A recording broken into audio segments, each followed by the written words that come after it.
Kalau ingin hidup ini bahagia, Masya Allah ya. 3 resepnya.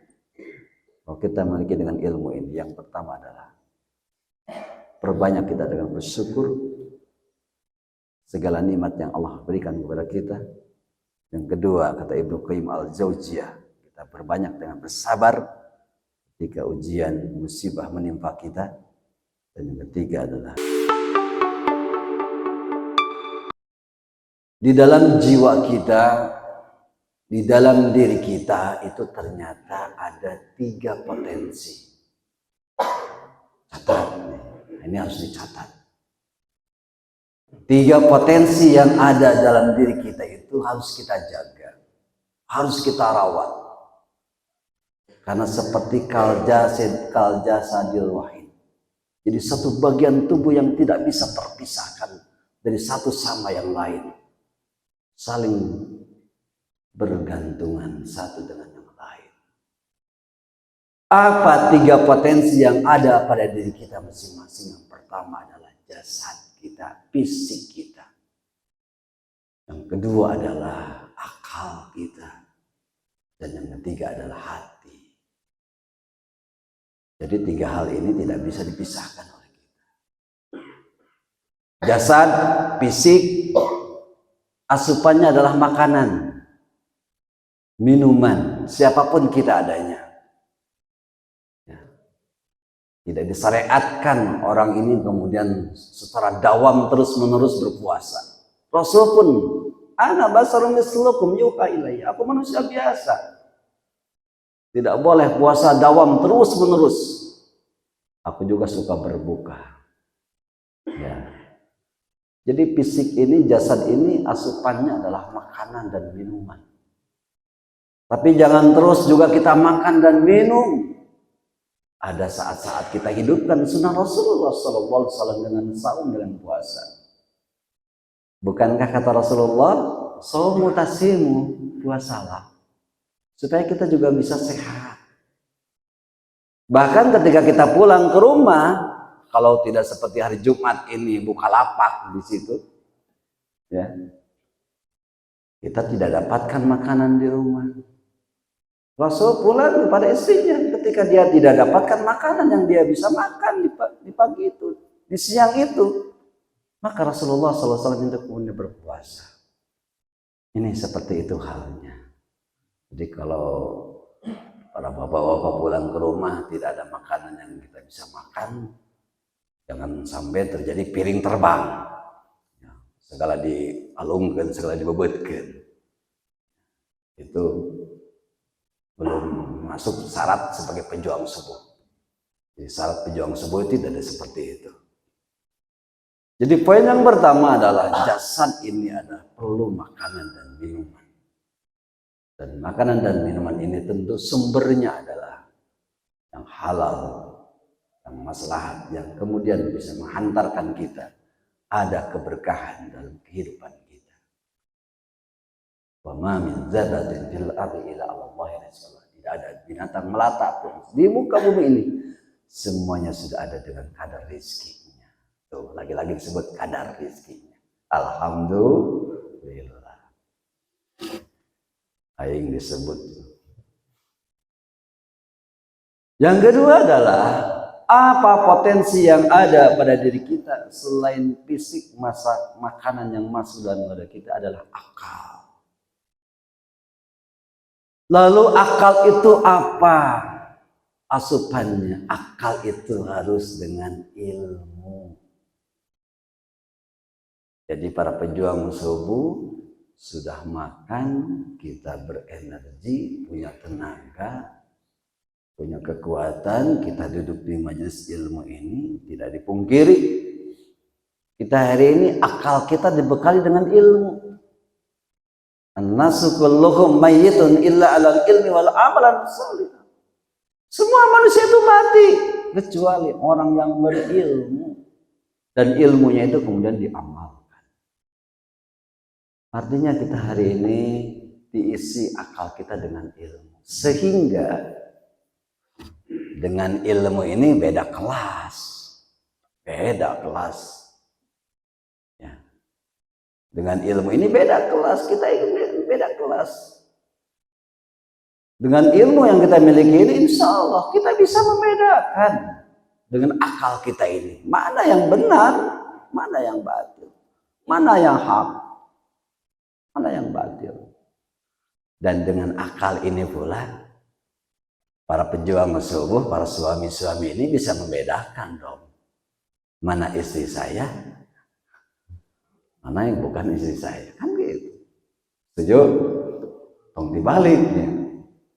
Dari istri sendiri biasa-biasa, dari istri orang luar biasa. Ini dengan akal. Maka Allah Subhanahu wa taala menyempurnakan akal seseorang ini di dalam surat yang ketiga, dalam surat 181 ini, inna fi khalqis samawati wal ardh wa ikhtilafil laili wan nahari la ayatin li ulil albab. Sesungguhnya dalam penciptaan langit dan bumi, bergantiannya siang dan malam, Allah ciptakan semuanya adalah hanya untuk orang-orang yang li ulil albab, orang-orang yang berpikir, orang-orang yang berakal. Bagaimana orang yang berpikir, orang yang berkata, alladzina yazkurunallaha qiyaman wa qu'udan wa 'ala junubihim. Orang-orang yang berpikir, orang yang berakal, orang-orang yang senantiasa banyak mengingat Allah Subhanahu wa taala dengan akalnya. Dia mengingat Allah dalam keadaan berdiri, dalam keadaan duduk, dalam keadaan berbaring. Artinya di sini dengan akal inilah Allah bisa menyempurnakan ini dengan ilmu. Maka jangan sampai kita kemudian malas untuk mendapatkan ilmu, dan keutamaan ilmu inilah juga diabadikan Allah Subhanahu wa taala dalam surat Al-Mujadilah di ayat yang ke-11.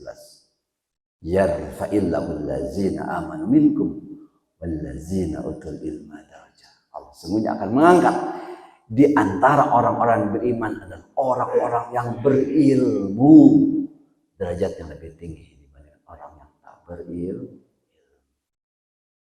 Ini poin yang kedua. Dan poin yang ketiga, apa yang ada dalam potensi diri kita itu namanya hati. Hati itu adalah komandonya, jenderalnya. Kalau hatinya baik, maka akalnya pun akan baik dan fisiknya pun akan sehat. Maka hati itu pun dibagi tiga. Yang pertama adalah qalbu.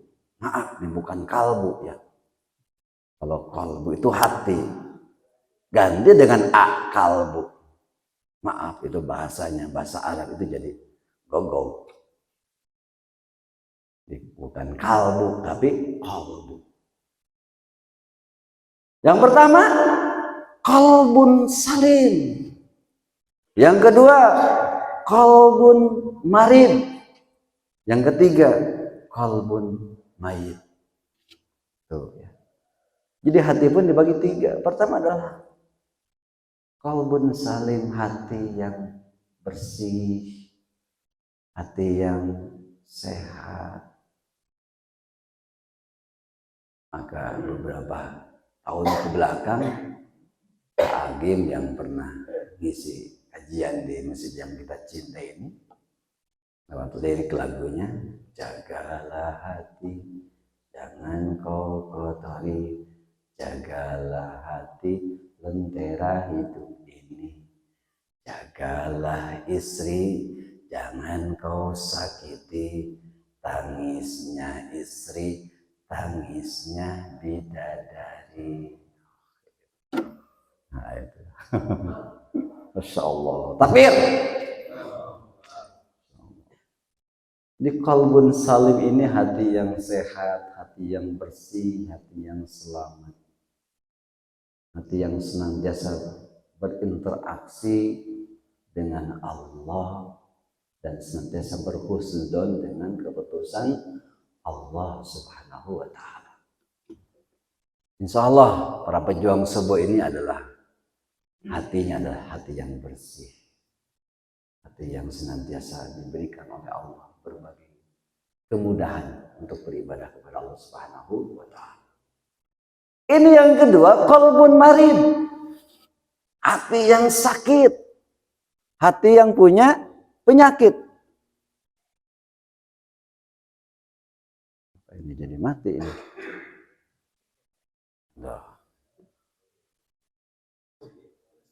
Qalbun marid. Qalbun marid itu penyakit hati itu jangan dibiarkan. Apa penyakit hati itu? Penyakit hati itu dari sekian banyak penyakit hati itu yang namanya sombong. Apa itu sombong? Oh. Kan itu jadi pertanyaan. Jadi penyakit hati itu salah satu di antara sekian banyak penyakit hati itu namanya sombong. Apa itu sombong? Sombong itu adalah menolak kebenaran dan meremehkan manusia. Setuju?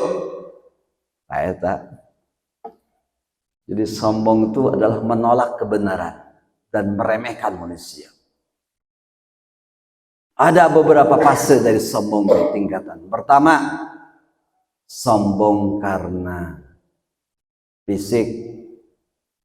Dua, sombong karena harta. Tiga, sombong karena jabatan. Empat, sombong karena ilmu. Lima, sombong karena ibadah, amal soleh. Hati-hati ya. Kalau kita bahas, wah Masya Allah. Kita ada di posisi yang mana nih? Sombong karena fisik. Nabi Yusuf itu kasep, tapi tidak sombong. Orang lain Nabi Yusuf, tapi asa merasa kasep, red. Ya kan? Sakawal diungkapkan ketika Nabi Yusuf dapat fitnah, ya kan? Dari Siti Juleha. Kemudian Siti Juleha pun pengen tahu bagaimana dia tergodanya oleh Nabi Yusuf. Maka diajak besti-bestinya dibawa. Besti-bestinya dibawa ke istana. Ketika dibawa tadi, kemudian diberikanlah dari masing-masing bestinya tadi, sosialitasnya tadi, ya. Apa? Apel ya. Apel satu orang kasih satu apel, lalu kemudian dikasih pisau. Mungkin beberapa bestinya masing-masing pegang apel dan pisau. Tak lama kemudian keluarlah Nabi Yusuf alaihissalam. Silakan dia untuk mengiris apelnya tadi untuk makan. Apa yang terjadi? Saking lewatnya Nabi Yusuf, Masya Allah, tidak terasa bukan apel yang dia iris, tapi kemudian tangannya dia iris, dan itu tidak dirasakan. Tuh Pak. Jadi lawan fisik Nabi Yusuf alaihissalam itu kalau dibahasakan di antara 100%, 88% Nabi Yusuf, 1% dibagi-bagi tah. 1% dibagi di dunia itu tah. Jadi tau ngerasa kasep dengan fisik kita. Ya kan? Itu tadi nih. Kade sombong dengan fisik, asa ngerasa kasep, asa ngerasa gelis. Karena yang pertama kali bersentuhan dengan tanah ketika kita menghadap kiblat, dikurabkan muka kita dan kaki kita. Betul? Ini muka kita ini kan yang pertama kali ngarah kiblat itu. Ditempelkan kita dengan bantalan. Yang biasanya bantalan kasur, spring bed, tapi jadi tanah kita. Masya Allah. Ya, jadi yang pertama, jangan sombong karena fisik. Yang kedua, sombong karena harta. Siapa sih di kolong langit ini sebelum adanya kita ini yang paling kaya? Adalah Qarun. Qarun adalah manusia yang diberikan oleh Allah Subhanahu wa taala. Adalah dengan kekayaannya. Tapi ternyata dengan kekayaannya dia lupa kacang akan kulitnya. Harusnya lihatlah seperti Nabi Sulaiman alaihissalam. Doa yang dilantunkan oleh Nabi Sulaiman alaihissalam, Rabbana ma khalaqta hadza batila. Ya Allah, Engkau menciptakan ini semuanya, tidak ada yang sia-sia. Masya Allah. Tidak ada kekuasaan. Ya. Dari maghrib sampai masyrik itu kekayaan Nabi Sulaiman alaihissalam. Tapi dia tidak membuat dia menjadi orang yang lupa. Artinya harta itu pun banyak orang yang terjebak menjadi sombong. Yang ketiga, sombong karena jabatan. Maaf ini ya kan, berapa lama sih jabatan kita? RT 3 tahun, RW 3 tahun, naik ya, Dewan 5 tahun, Gubernur, Presiden, Pangluhurna 5 tahun. Kan 5 tahun Pak, telami lengser ke Prabon. Artinya Fir'aun ini salah satu contoh seorang yang di zamannya dia punya kekuasaan yang luar biasa. Ini khairumin, saya lebih hebat. Ya. Tapi ternyata apa yang terjadi hari ini jadi sejarah yang begitu panjang bagi kita. Kita harus banyak belajar. Ternyata jabatan itu pun tidak menghantarkan dia untuk menjadi orang yang kekal selama-lamanya. Jadi poin yang ketiga, jangan pernah sombong dengan jabatan. Yang keempat, sombong dengan ilmu. Ini hati-hati juga nih. Saya khawatir sekali. Al-Fakir ini masih jauh dari apa yang dimiliki. Masya Allah. Dengan ilmu ini, maka kata Ibnu Qayyim al-Jauziyah, kalau ingin hidup ini bahagia, Masya Allah ya. 3 resepnya. Kalau kita memiliki dengan ilmu ini, yang pertama adalah perbanyak kita dengan bersyukur segala nikmat yang Allah berikan kepada kita. Yang kedua, kata Ibnu Qayyim al-Jauziyah, kita perbanyak dengan bersabar ketika ujian musibah menimpa kita. Dan yang ketiga adalah bertobat sebelum senantiasa kita melakukan maksiat. Segera bertobat ketika kita maksiat. Itu kunci bahagia, kata Ibnu Qayyim al-Jauziyah. Artinya ini ilmu ini jangan menghantarkan kita menjadi orang yang sombong. Dan yang kelima adalah sombong karena amal ibadah kita. Ketika kita bangun malam, rasanya kita menjadi orang yang hebat. Nih lihat nih, ini lagi sholat malam nih, nikmat, suasananya beda. Jadinya kernaon, kerek sare, jauh pisan. Iya. Kernikmat-nikmatna ibadah. Masya Allah. Nih ya. Ini lagi tawaf, ini Ka'bah, Masya Allah. Tuh lihat. Multajam ini Hijri Ismail. Ira tuh ka dieu. Rawas pisan ibadah di dieu mah. Hati-hati nih.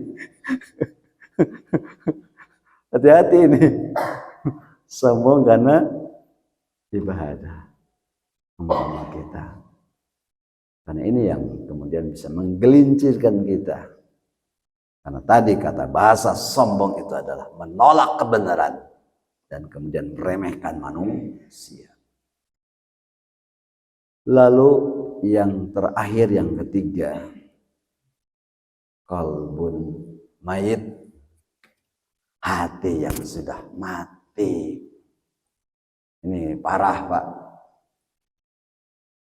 Ini parah nih, hati yang sudah mati. Orang berjalan, ya, melakukan amal-amal fardu, dia tidak tergerak hatinya. Azan dikumandangkan, iqamah terdengar, dia tidak pernah tersentuh hatinya untuk segera meninggalkan segala pekerjaannya, segala kegiatannya. Ya, artinya orientasi dunianya terus dia kejar. Ini bahasa agamanya dia didapatkan dengan istijraj. Artinya Allah berikan semuanya di dunia, harapan keinginannya. Tapi dia melalaikan ibadah dia kepada Allah Subhanahu wa taala. Hatinya itu sudah mati. Tidak pernah mau mendengar lagi nasihat.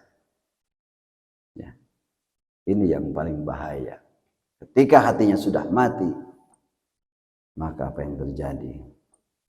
Dia diberikan oleh Allah dunia ini sebagai bagian surga yang dia dapatkan.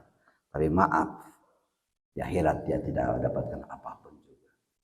Nah, mudah-mudahan kajian yang singkat yang tersampaikan melalui YouTube Al-Kahfi Channel ini ya, menghantarkan kita menjadi orang yang qalbun salim, hati yang bersih, hati yang selamat, sehingga kelak nanti kita mendapatkan syafaat dari baginda Nabi Muhammad sallallahu alaihi wasallam. Itu barangkali yang sampaikan. Mari kita sama-sama bermunajat kepada Allah Subhanahu wa taala. Semoga doa yang kita lantunkan menjadi asbab diangkatnya doa-doa kita, dijabahnya setiap doa-doa kita. Dan semoga pula Allah memberikan kebaikan, keberkahan di sisa usia kita. Dan yang sedang sakit, saudara Denny yang kemarin kena musibah, kita doakan ya, semoga segera cepat sembuh kembali, bisa beraktivitas kembali. Dan kita doakan pula kepada para jamaah kita yang sedang sakit dimanapun adanya, angkat penyakitnya Allah Subhanahu wa taala. Ala hadiyahul qudus sholli as'aluka ijab bisiril Fatihah. A'udzu billahi minasyaitonir rajim. Bismillahirrahmanirrahim. Alhamdulillahi rabbil alamin arrahmanir rahim. Iyyaka na'budu wa iyyaka nasta'in. Shiratal mustaqim.